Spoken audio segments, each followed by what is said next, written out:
Hello दोस्तों, my name is Rajesh Negi और आज से मैं केमिस्ट्री क्लासेस शुरू करने जा रहा हूं, जिसमें कि BSc first year, second year और फाइनल ईयर वाले बच्चों को केमिस्ट्री पढ़ाई जाएगी हिंदी में। तो आज हम शुरू करेंगे बीएससी फर्स्ट ईयर की इनऑर्गेनिक केमिस्ट्री से, जिसकी यूनिट फर्स्ट है एटॉमिक स्ट्रक्चर। एटॉमिक स्ट्रक्चर का जो पहला लेक्चर है वह है डी ब्रोगली समीकरण या डी ब्रोगली इक्वेशन। तो शुरू करते हैं डी ब्रोगली समीकरण। डी ब्रोगली ने क्या क्या बताया था।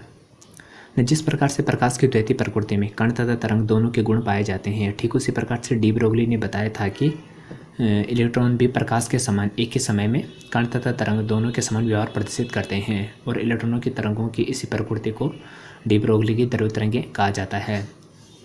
अर्थात जिस प्रकार से प्रकाश की जो द्वैती प्रकृति होती है उसमें कण तथा तरंग दोनों के गुण पाए जाते हैं और वह गुण एक ही समय में प्रकट किए जा सकते हैं, ठीक उसी प्रकार से डी ब्रोगली ने बताया था कि जो इलेक्ट्रॉन होता है उसमें भी प्रकाश के समान एक ही समय में कण तथा तरंग दोनों की स्थिति को प्रदर्शित करने की प्रवृत्ति पाई जाती है, और इलेक्ट्रॉनों की तरंगों की इसी प्रवृत्ति को ही डी ब्रोगली की ध्रुव तरंगें कहा जाता है। अब है पदार्थों की दोहरी प्रवृत्ति अर्थात प्रकृति या इलेक्ट्रॉनों की दोहरी प्रकृति। इस धारणा के अनुसार इलेक्ट्रॉन जैसे सूक्ष्म कण की दोहरी प्रकृति तरंग जैसे तथा कण जैसी होती है, और जब इलेक्ट्रॉनों की प्रकृति तरंगों जैसी होती है तो उनमें तरंगों के गुण पाए जाते हैं, और जब इलेक्ट्रॉन जैसी होती है और जब कण जैसी होती है तो तब उनमें कणों के गुण पाए जाते हैं। अर्थात इस धारणा के अनुसार इलेक्ट्रॉनों में कण तथा तरंग दोनों के गुण पाए जाते हैं, और जब यदि उनमें इलेक्ट्रॉनों में तरंगों के गुण पाए जाते हैं तो वह तरंगों जैसी स्थिति को प्रदर्शित करते हैं, और जब वह कण के समान व्यवहार करते हैं तो तब उनमें कणों जैसे गुण पाए जाते हैं, और जब इलेक्ट्रॉन तरंगों के समान व्यवहार प्रदर्शित करते हैं तो तब उनमें तरंगों के गुण उपस्थित रहते हैं, जैसे कि आवृत्ति फ्रीक्वेंसी और तरंग दैर्ध्य वेवलेंथ और तरंग आयाम आदि। ये सब गुण तरंगों के गुण हैं। तो दोस्तों अब आते हैं हम डी ब्रोगली समीकरण पर। सबसे पहले है क्वांटम सिद्धांत से हम किसी फोटोनों की ऊर्जा को ज्ञात कर सकते हैं, जो E बराबर h/b होता है, जहाँ h जो है वह प्लांक स्थिरांक है और b विकिरणों की आवृत्ति अर्थात फ्रीक्वेंसी है, जिसे हम समीकरण 1 का नाम दे देंगे। अब है आइंस्टीन के समीकरण से, जो E बराबर mc² होता है, जहाँ m जो होता है वह द्रव्य की मात्रा होती है और c प्रकाश का वेग होता है, इसे हम समीकरण नंबर 2 नाम दे देंगे। अब समीकरण नंबर 1 और समीकरण नंबर 2 को साथ साथ रख लेंगे,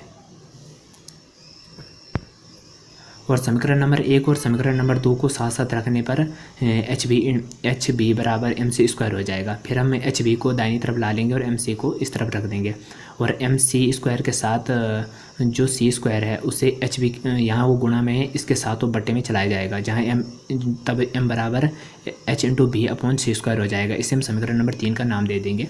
और अब c² है और इसका जो एक c है उसे m के साथ रख लेंगे गुणा में, जो mc बराबर h/b/c हो जाएगा, यह समीकरण नंबर 4 है।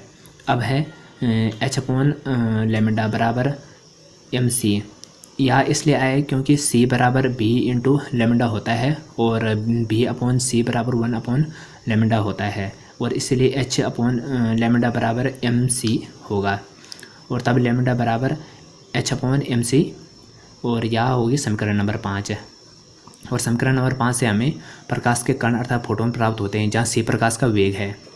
दोस्तों इसे समझने के लिए एक बार फिर से क्वांटम सिद्धांत से हम किसी फोटोनों की ऊर्जा का पता कर सकते हैं, जो E बराबर h/b है, जहाँ h प्लांक स्थिरांक है और b विकिरणों की आवृत्ति है, और यह समीकरण नंबर 1 है। अब है समीकरण नंबर 2 आइंस्टीन के समीकरण से, जो E बराबर mc² है, जहाँ m जो है वह द्रव्य की मात्रा है और c प्रकाश का वेग है, यह समीकरण नंबर 2 है। अब समीकरण नंबर 1 और 2 को हम पास पास रख लेंगे, अर्थात दोनों को साथ रख लेंगे, जो h/b बराबर mc² होगा, तब हम mc² को इस तरफ रख देंगे और hb को इस तरफ रख देंगे, और mc के साथ जो c² है उसे यहाँ गुणा में और इसके साथ वो बट्टे में चला जाएगा, और तब m बराबर h/b/c² हो जाएगा, यह समीकरण नंबर 3 है। और तब जो यहाँ पर c² है इसका एक c m के साथ गुणा में रख लेंगे, जो mc बराबर h/b/c हो जाएगा, यह समीकरण नंबर 4 है।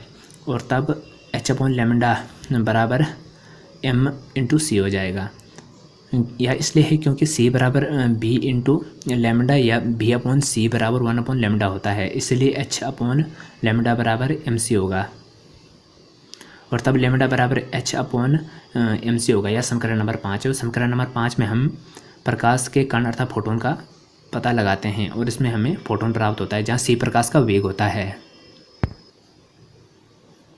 अब डी ब्रोगली ने बताया कि यह समीकरण इलेक्ट्रॉन प्रोटॉन आदि के लिए भी लागू किया जा सकता है, जहाँ सी के स्थान पर हम किसी कण का वेग भी रख देंगे, तब लेमडा बराबर h/mc/m हो जाएगा। और जो समीकरण नंबर 6 ही डी ब्रोगली का समीकरण है।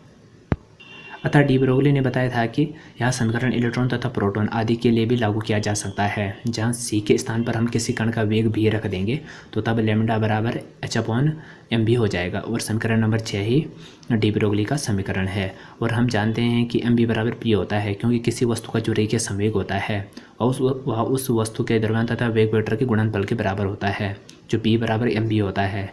और तब हम mb के जगह पर p रख देंगे, तो तब लेमडा बराबर h/mb या लेमडा बराबर h/p हो जाएगा, क्योंकि रेखीय संवेग जो होता है वह किसी कण अर्थात वस्तु के द्रव्यमान तथा वेग वेक्टर के गुणनफल के बराबर होता है।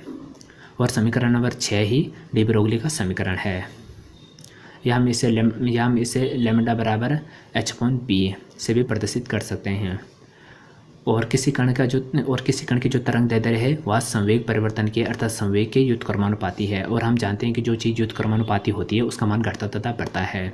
और जब यदि किसी कण के तरंग दैर्ध्य का मान बढ़ता है तो संवेग का मान घटता है, और जब यदि तरंग दैर्ध्य का मान बढ़ता है तो संवेग का मान घटता है, और संवेग का मान बढ़ने पर तरंग दैर्ध्य का मान घटता है। तो दोस्तों यही थी डी ब्रोगली की समीकरण। Thank you guys watching this video. अगर वीडियो पसंद आए तो लाइक शेयर और कमेंट ज़रूर कीजिएगा। धन्यवाद।